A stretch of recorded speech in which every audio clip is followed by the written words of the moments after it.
So feeding seedlings is the most misunderstood part of starting plants indoors. So many gardeners think seedlings need fertilizer right away, but in reality, feeding too early or too heavy causes more problems than it solves.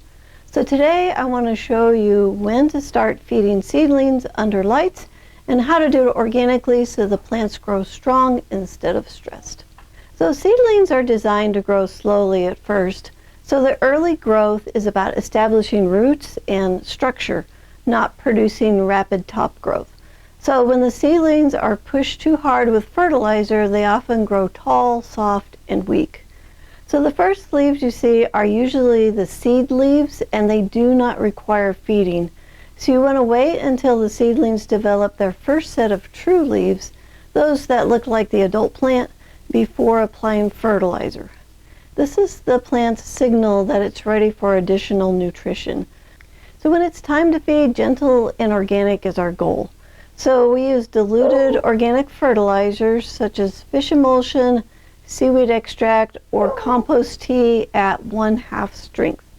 So these feeds work with soil biology instead of forcing growth. So organic nutrition supports the root development, improves nutrient uptake, and builds healthier plants over time.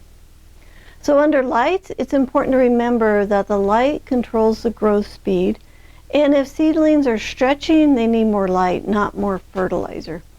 So feeding should support balanced growth, not compensate for environmental problems.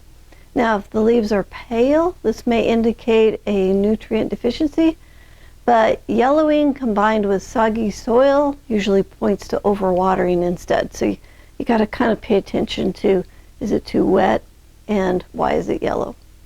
I usually feed my seedlings about every 7 days, depending on the plant type and the growth rate. So you want to just really watch the plants closely. So healthy seedlings will be compact, green, and sturdy, and will have steady growth and no signs of stress.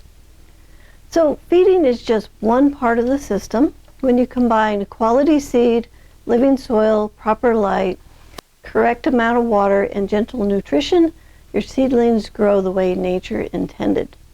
This is the approach that we teach throughout our Light Table Success series, because strong plants are built through understanding, not shortcuts.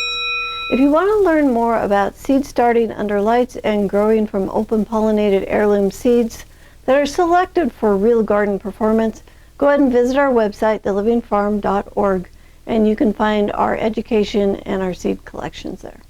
So thanks for supporting organic seed growing and local farms. I'll see you in the next episode. May your garden be easy, fun, productive, and always organic.